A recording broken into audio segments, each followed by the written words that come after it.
Mari kita berdoa. Ya Tuhan, biarlah lagu yang baru kami nyanyikan sebagai satu tekad kami mau merenungkan firman-Mu siang dan malam. Bahkan kami mau melakukan dan sebagai tujuan hidup kami hanya memuliakan nama-Mu saja. Kami bersyukur Tuhan, pagi ini kami boleh berkumpul kembali, kami boleh mengagungkan nama-Mu, kami boleh memuji nama-Mu. Dan sekarang tibalah saatnya kami mau merenungkan sebagian dari firman Tuhan. Kami mohon Roh Kudus yang membimbing kami, menuntun kami, boleh mengerti sabda-Mu saja. Persiapkan hati kami Tuhan untuk menerima berkat rohani. Dalam nama Tuhan Yesus kami berdoa. Amin. Jemaat yang dikasihi Tuhan, Shalom. Mari kita bersama-sama belajar firman Tuhan. Pagi ini kita akan membaca 1 Tesalonika pasal yang pertama ayat 6 sampai 9. 1 Tesalonika pasal yang pertama ayat 6 sampai 9. Setelah mendapatkan, mari kita baca bersama-sama ya, perlahan-lahan. Baca untuk dirimu sendiri, jangan baca untuk orang lain ya, sambil kita menghayati apa yang dituliskan di sini. 1 Tesalonika pasal yang pertama ayat 6 sampai 9. Sebab memang adil bagi Allah untuk membalaskan penindasan kepada mereka yang menindas kamu, dan untuk memberikan kelegahan kepada kamu yang ditindas, dan juga kepada kami. Pada waktu Tuhan Yesus dari dalam surga menyatakan dirinya bersama-sama dengan malaikat-malaikatnya dalam kuasanya di dalam api yang bernyala-nyala, dan mengadakan pembalasan terhadap mereka yang tidak mau mengenal Allah dan tidak mentaati Injil Yesus Tuhan kita.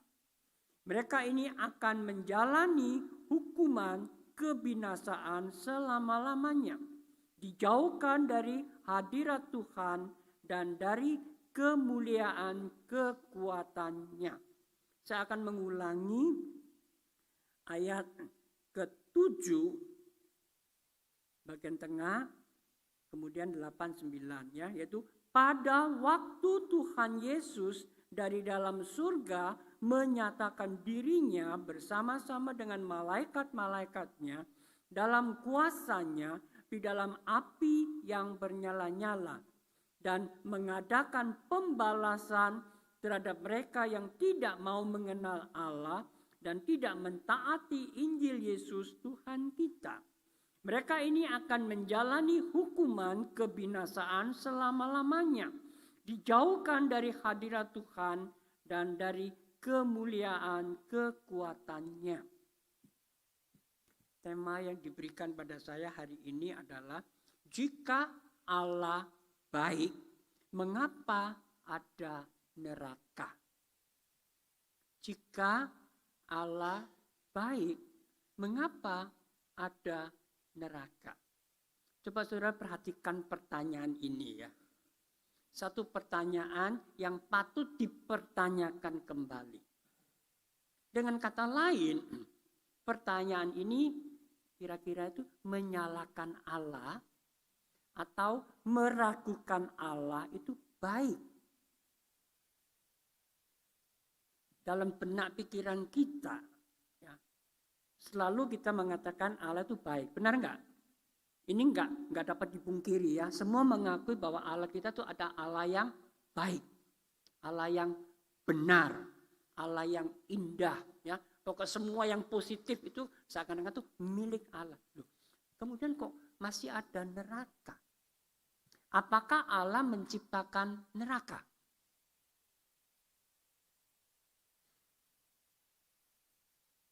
Coba renungkan sejenak. Atau dengan kata lain, kalau Allah baik, mengapa kok ada hal-hal yang negatif? Itulah. yang buruk-buruk itulah. Ya. Pernah nggak saudara memikirkan hal ini? Nah, pagi ini saya akan coba dengan pemberitaan yang sederhana untuk mengungkapkan satu masalah yang serius secara teologi ini yang sangat dalam. Karena seringkali kita manusia yang terbatas ya, dengan otak pemikiran yang terbatas itu, untuk mau mengerti, mau mengenal Allah yang sifatnya roh dan tidak terbatas itu sangat-sangat sulit. Ya. Kita selalu dibatasi oleh pengetahuan kita dan segala macam yang pernah kita alami, yang kita rasakan. Nah, hari ini melalui bagian yang kita renungkan ini, ya, saya coba menolong atau membantu kita semua mengerti bahwa Allah itu benar-benar baik dan Dia tidak menciptakan neraka. Jadi jangan menyalahkan Allah kalau ada neraka. Nah, karena selama ini waktu kita membicarakan neraka atau kita membicarakan tentang surga, konsep kita selalu dibatasi oleh ruang tempat. Betul enggak? Ya. Kalau nanti kita mati, jiwa kita kembali ke surga, ke sana. Seakan-akan ada satu tempat penampungan ya di surga gitu. Kalau kita tidak percaya pada Tuhan Yesus, kita mati masuk neraka, satu tempat lagi. Ya, selama ini konsep kita pada umumnya demikian. Jadi membicarakan tentang surga dan neraka itu adalah satu tempat.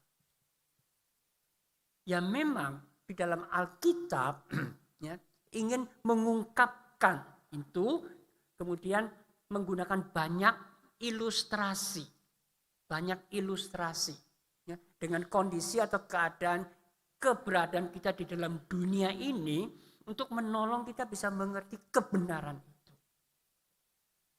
Nah, sebetulnya kalau kita kembali pada uraian firman Tuhan bahwa surga ataupun neraka itu bukan tempat. Kita harus jelas. Itu merupakan satu kondisi. Kita bersama-sama dengan Allah itu adalah surga. Kita terpisah dengan Allah itu adalah neraka.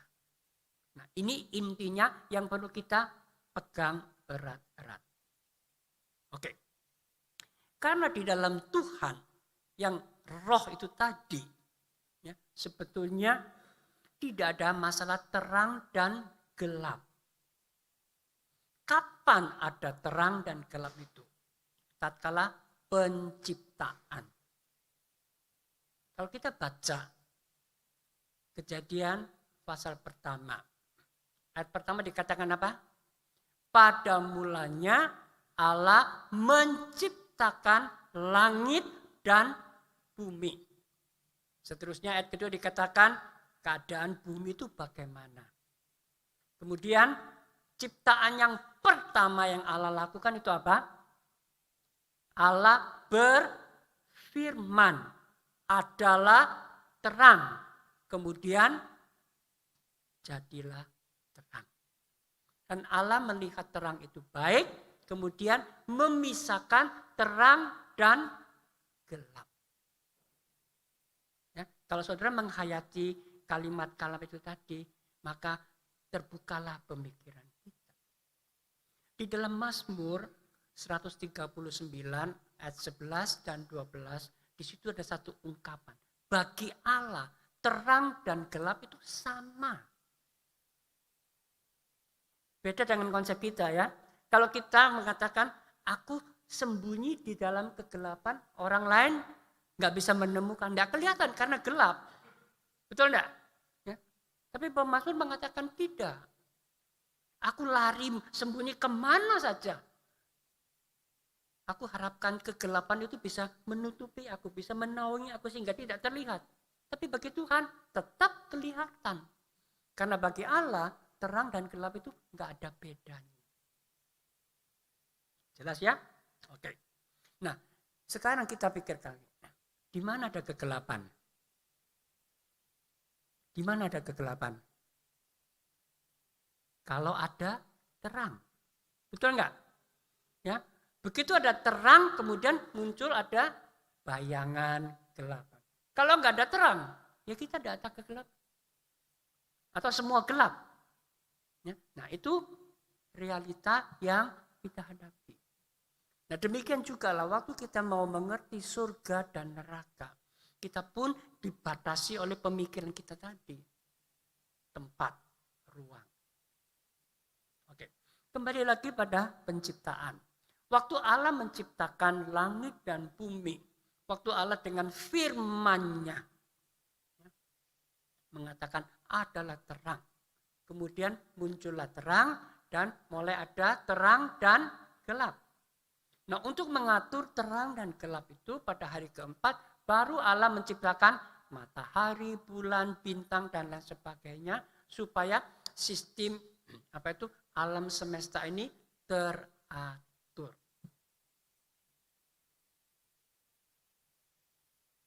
Nah, disitulah kita melihat bahwa Allah menciptakan semuanya itu indah, baik, teratur. Dan sampai pada akhirnya hari ke-6 baru manusia diciptakan. Dengan kata lain, Allah sudah mempersiapkan lingkungan, suasana, semua yang paling sesuai, yang paling baik untuk manusia. Terakhir, baru manusia diciptakan, diletakkan di Taman Firdaus, dan diberikan tanggung jawab. Ayo, atur. Ya, ini semua saya serahkan pada kamu. Kemudian berkembang biaklah memenuhi bumi ini. Ini perintah Allah. Nah, di dalam perintah yang diberikan kepada Adam dan Hawa ada satu. Semua hasil pohon-pohon di taman ini kamu boleh makan. Tapi hanya satu. Buah pengetahuan baik dan buruk. Kamu tidak boleh makan. Kalau kamu makan, kamu mati. Jelas. Ya, Allah memberikan perintah-perintah semua itu dengan jelas. Kamu disuruh mengatur, menguasai, disuruh berkembang biak. Ya, kemudian, nah itu ada satu larangan. Nah, kita lihat Adam dan Hawa setelah menerima tanggung jawab itu. Pada mulanya dia kerjakan semua dengan baik. Ya kan? Dia memberi nama binatang-binatang itu, semuanya diatur lah hidupnya. Dan waktu itu dia belum berdosa kepada Tuhan. Ya. Jadi dia masih tetap di dalam kondisi yang murni, suci, di dalam kemuliaan Tuhan. Sehingga dia mempunyai koneksi dengan Tuhan yang sangat indah, sangat baik. Kalau kita baca kitab Kejadian pasal 3, ya pada awal-awalnya itu dikatakan Adam setelah bekerja ya sepanjang harian bisa capek enggak? Ya? Pasti bisa capek toh, kan dia manusia. Ya kan? Dia bukan Superman, manusia. Ya? Jadi sudah kerja capek sampai sore. Nah, Alkitab mengatakan apa? Angin sepoi-sepoi, Tuhan datang berjalan di tengah kebun dan mencari Adam dan Hawa. Ya, itu kiasan yang sederhana tapi sedikit bisa mengungkapkan suasana keintiman Allah dan Adam Hawa. Begitu baik. Enggak ada perasaan yang khawatir, yang takut, yang ini itu macam enggak ada, murni semua. Tetapi, nah itulah, tatkala Adam dan Hawa melanggar firman Tuhan. Kita mengatakan Adam dan Hawa berdosa, dia tidak melakukan kejahatan, ya. Ingat ini. Dia tidak membunuh, dia tidak berzina, dia tidak merampok, tidak melakukan pengerusakan apa-apa, enggak. Dia hanya tidak taat pada firman Tuhan. Nah inilah. Karena firman yang dilanggar itu adalah Allah sendiri. Ya, kalau kita mau menghubungkan kitab Kejadian pasal pertama Allah dengan firman-Nya itu menciptakan segala sesuatu, ya, dihubungkan dengan kitab Injil Yohanes pasal pertama. Pada mulanya ada firman atau logos itu. Ya, dan logos itu adalah Allah. Dan dengan firman itu Allah menciptakan alam semesta dan segala isinya. Dengan kata lain, firman itu, ya, yang kemudian kita identikan itu dengan Tuhan Yesus oknum yang kedua. Nah sekarang Adam dan Hawa melanggar firman Tuhan. Allah sudah mengatakan apa? Waktu kamu makan, kamu mati. Tapi waktu itu Adam dan Hawa setelah makan buah yang terlarang, mati enggak mereka? Mereka enggak mati. Mereka tetap hidup. Tetapi satu kejadian, satu gejala yang jelas apa? Mereka merasa takut kepada Tuhan. Mereka kehilangan kehormatan Tuhan, kemuliaan Tuhan. Mereka menemukan dirinya telanjang. Nah itulah. Ya, sehingga waktu sore itu Tuhan datang mencari Adam dan Hawa. Hai Adam, di mana kamu? Apa jawab Adam? Aku mendengar suaramu, aku takut. Tuhan langsung tahu. Karena yang dilanggar ya satu-satunya itu firman-Nya. Kenapa kamu takut? Kenapa kamu sembunyi? Apakah kamu makan buah yang aku larang? Langsung Tuhan tahu dengan jelas. Seketika itu juga komunikasi Adam Hawa dengan Allah kemudian sudah terganggu. Selanjutnya, karena mereka sudah kehilangan kemuliaan Allah. Allah membuatkan mereka pakaian dari kulit dan mengusir mereka keluar dari Taman Firdaus. Nah ini saudara, kita lihat semua kejadian ini menunjukkan kepada kita bahwa kita bersama-sama dengan Allah atau kita terpisah dengan Allah. Cuman dua kondisi, nggak ada pilihan yang lain. Maka tadi saya katakan kalau kita membicarakan tentang surga, surga itu adalah bersama-sama dengan Tuhan. Kita bicarakan neraka, neraka itu terpisah dengan Tuhan. Ya memang di dalam Alkitab ada beberapa ilustrasi ya, yang membicarakan tentang surga dan neraka. Satu contoh di Injil Lukas pasal 16, di sana dibicarakan ada orang kaya yang mati. Kemudian juga ada Lazarus, orang miskin, pengemis yang mati. Ya, jadi apa tuh dampaknya sangat jelas berbeda. Itu uraian tentang neraka dan surga yang paling jelas. Jadi orang kaya yang tadinya hidupnya mewah, foya-foya, nikmat di dalam dunia, setelah mati mereka ke neraka. Orang ini ke neraka dan di sana mereka menderita. Ya, ada api yang membara, rasa haus, rasa penyesalan dan macam-macam. Tapi Lazarus di pangkuan Abraham. Dan neraka dan surga itu tidak bisa ada hubungan, ada pembatas yang jelas.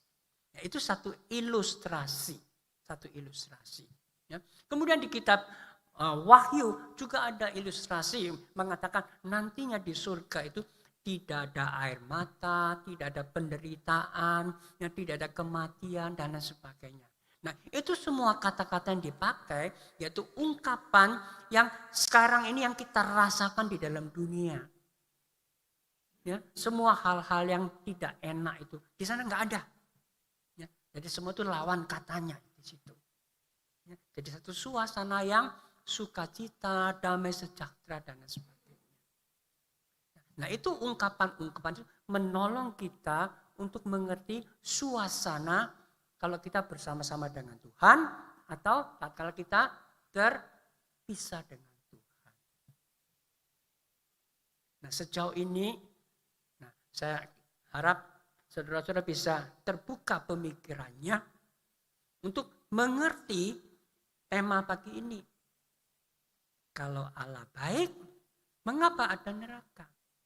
Nah, kita bisa menjawab sekarang. Allah tidak menciptakan neraka. Sehingga kalau dikatakan kita terpisah dari Allah, itu adalah dampak atau akibat dari perbuatan kita sendiri. Karena kita telah melanggar firman Tuhan. Kita tidak taat kepada firman Tuhan. Nah, kembali pada ayat yang kita baca tadi. Jelas ya, ayat 6, ayat 7 dikatakan Allah menyatakan keadilannya. Kemudian yang saya tegaskan tadi ayat 7 dikatakan tatkala Tuhan Yesus datang kedua kalinya nanti bersama-sama dengan malaikat akan menghadapi orang-orang yang tidak mau mengenal Allah dan tidak mentaati Injil Yesus Tuhan kita. Jelas sekali, itu konsekuensinya. Ya, mereka akan menjalani hukuman kebinasaan selama-lamanya, dijauhkan dari hadirat Tuhan dan dari kemuliaan kekuatannya. Dipisahkan, itu neraka. Nah, kita bersyukur walaupun manusia sudah berdosa, tapi Tuhan masih memberikan anugerah dan membuka jalan bagi kita. Adam dan Hawa diusir dari Taman Firdaus, tapi Tuhan berjanji keturunan wanita. Nah, nantinya, ya, nah itu nantinya yang disimpulkan dalam keselamatan Tuhan Yesus Kristus sebagai keturunan wanita. Paulus tatkala dia membicarakan tentang Injil kepada orang-orang di Roma, dia mengatakan, tatkala kita masih berdosa, Tuhan sudah menyediakan keselamatan atau jalan perdamaian melalui Tuhan Yesus. Sehingga melalui pengorbanannya di atas kayu salib, kita boleh dipulihkan hubungan itu kembali dengan Allah dan menjadi sukacita. Oleh karena itulah kita bersyukur. Ya, memang setelah peristiwa Adam dan Hawa itu dilanjutkan ada kisah Nuh air bah. Ya, itu mengungkapkan situasi zaman itu. Setelah zaman itu lewat, kemudian ada menara Babel. Ya, kemudian manusia tersebar luas ke seluruh dunia. Nah, mulai Kejadian pasal 12, Allah memilih Abraham dan keturunannya sebagai umat pilihannya.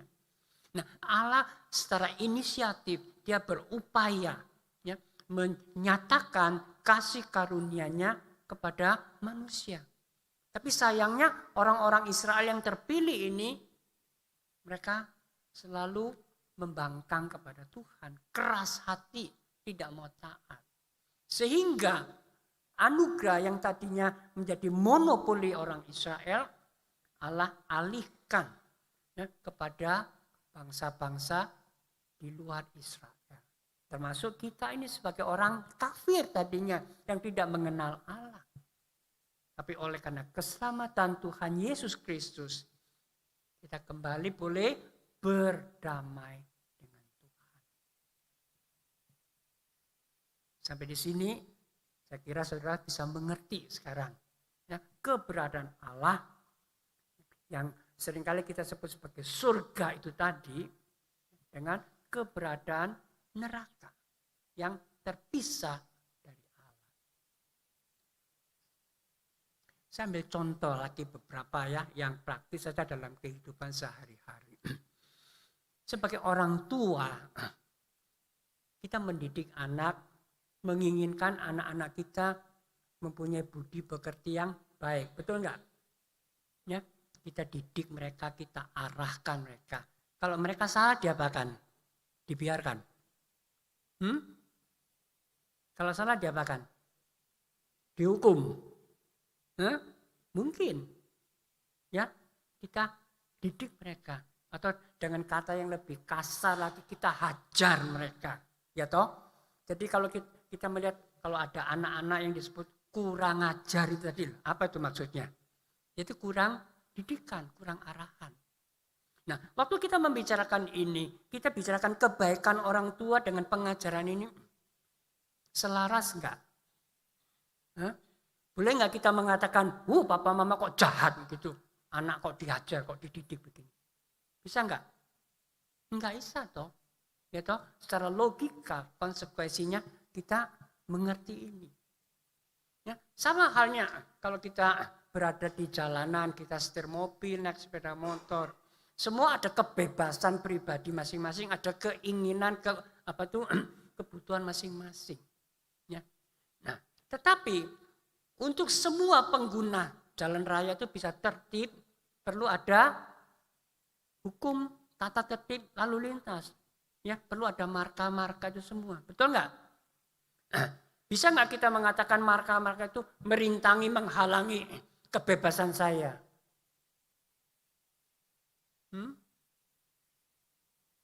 Nah, coba bayangkan kalau tidak ada hukum lalu lintas, tidak ada marka-marka itu. Apa kita bisa bebas menggunakan jalanan? Makin kacau. Betul enggak? Ya kan? Nah, itulah. Ya, untuk menjaga ketertiban itu perlu diatur. Satu lagi. Kita menyekolahkan anak-anak ya, di dalam badan-badan pendidikan macam-macam ini dan itu, kita menginginkan mereka berhasil, betul enggak? Ya. Kalau anak itu tiap tahun naik kelas, seneng enggak? Seneng? Pasti seneng loh. Tapi ingat, kalau sekolah itu enggak ada ujian, mau kamu masukkan anak itu ke sana? Mau enggak? Kalau enggak ada ujian kan tiap tahun naik kelas juga toh? Mau enggak? Pasti enggak mau. Ya. Sekarang kenapa orang-orang tua tuh selalu mencari sekolah yang mahal, yang sulit. Ya. Orang tua tuh kejem ya. Enggak memikirkan anak-anak sekolah itu begitu beratnya. Enggak. Ya toh? Jadi melalui ujian-ujian itu tadi kita bisa mengetahui prestasi dari anak itu sendiri, mampu atau enggak. Betul kan? Nah itulah. Ya sudah, nanti kita waktu memikirkan ya, semua itu logikanya. Nah, kemudian kebenarannya itu ya, kita rangkum jadi satu. Allah juga demikian. Waktu Allah menciptakan alam semesta itu, Allah sudah menyediakan yang terbaik untuk manusia. Diserahkan kepada manusia. Jadi manusia menerima satu tanggung jawab. Kalau kamu bisa menjalankan tanggung jawab itu dengan baik, Allah memperkenankannya. Tapi kalau kamu tidak menjalankan dengan baik, ya kamu juga harus mempertanggungjawabkannya. Ya toh? Konsekuensinya kan begitu. Nah, kita bersyukur pada Tuhan. Waktu Adam dan Hawa makan buah yang terlarang itu. Sesuai dengan firman Tuhan, dia mati. Tapi matinya bukan mati jasmani. Mereka masih hidup panjang lagi. Tapi matinya karena putus hubungan dengan Allah.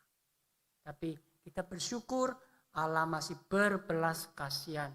Allah masih menyediakan cara-caranya dengan inisiatif Allah sendiri sehingga manusia boleh dipulihkan kembali berkomunikasi dengan Allah. Oke, untuk menyimpulkan semua ini, Allah baik enggak? Tetap baik ya, enggak jahat ya. Jadi neraka Allah yang ciptakan? Bukan. Ya, neraka adalah satu kondisi akibat dari perbuatan manusia sendiri. Yaitu kita terpisah dari Tuhan. Oleh karena itulah saudara, tatkala kita mengerti kebenaran ini, kita harus lebih giat mengabarkan Injil Tuhan. Ya, supaya lebih banyak orang mengerti hati Tuhan yang betul-betul mengasihi manusia. Kalau tidak, nanti kalau Tuhan datang seperti apa yang dikatakan di ayat 8 dan 9 itu tadi. Saya bacakan sekali lagi, ya. Mengadakan pembalasan terhadap mereka yang tidak mau mengenal Allah dan tidak mentaati Injil Yesus Tuhan kita. Mereka ini akan menjalani hukuman kebinasaan selama-lamanya. Dijauhkan dari hadirat Tuhan dan dari kemuliaan kekuatannya. Itu neraka.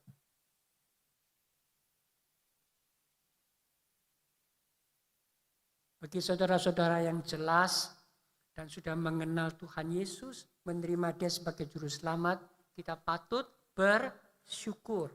Ya, kita mohon Tuhan memelihara hati kita selalu taat, tunduk pada firman Tuhan. Bagi mereka yang belum mengenal, masih ragu-ragu, hari ini adalah kesempatan, ya, kita mengambil tekad mau menerima Tuhan Yesus sebagai juru selamat. Dan semua kita mempunyai satu tugas, ya, untuk mengabarkan Injil Tuhan supaya lebih banyak orang bisa mengenal Dia. Mari kita berdoa. Bapa Surgawi, kami bersyukur pagi ini kami boleh menggunakan sedikit waktu untuk mengerti kebenaran firman Tuhan tentang surga dan neraka. Tolonglah kami Tuhan, karena kami adalah manusia yang terbatas, dengan pemikiran yang terbatas juga. Seringkali kami kurang bisa memahami Allah yang tidak terbatas. Biarlah Tuhan Roh-Mu senantiasa menuntun kami. Tatkala kami belajar firman Tuhan, kami dicelikkan dan dimengertikan. Biarlah Roh-Mu selalu membimbing kami masuk di dalam kebenaran Tuhan. Dalam nama Tuhan Yesus kami berdoa.